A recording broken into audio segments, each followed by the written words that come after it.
Demanding rights and representation, these women protesters in Kabul say they were followed by Taliban fighters, who then beat and whipped them for their defiance of the new order.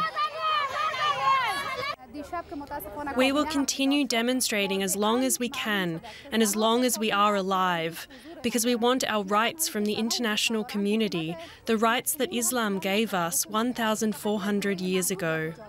The Taliban initially promised to respect women's rights within the norms of Islamic law, but the UN says they are already breaking that commitment, generating what it calls palpable fear for women across Afghanistan. Every day we're receiving reports of rollbacks on women's rights. Women are prohibited from leaving the house without a mahram. In some provinces, they're stopped from going to work. Women protection centres that provide essential services for women who flee violence have been attacked. And safe houses for women human rights defenders, including journalists and activists, are at full capacity. The Taliban have announced a government made up exclusively of men.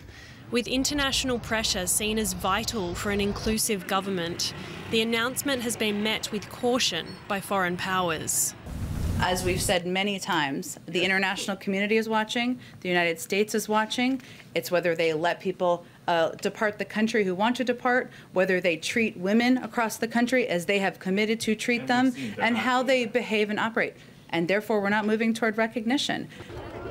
Without a clear Taliban statement on women's rights, their actions so far have shown these activists that they must keep fighting on, despite the increasing danger and intimidation.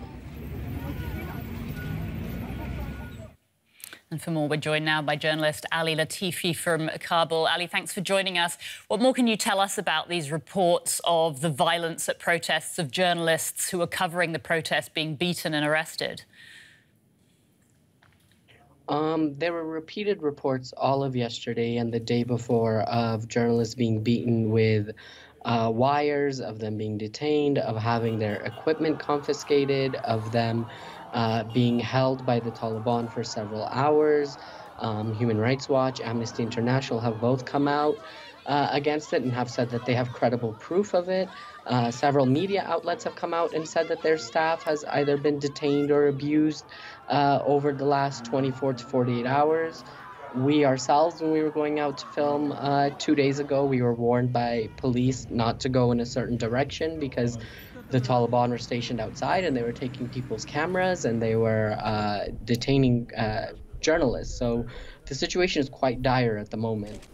Now, we heard the Taliban promise to respect women's rights, yet rights to work, education, sports, and now even women leaving the house are being restricted. Is there any new indication yet of the Taliban's official policy on women's rights?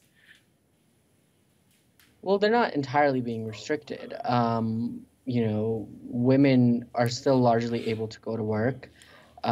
They're still able to go to school, although now they're saying that women have to be segregated in universities because universities were the only education institutions that were, you know, not gender segregated in the past.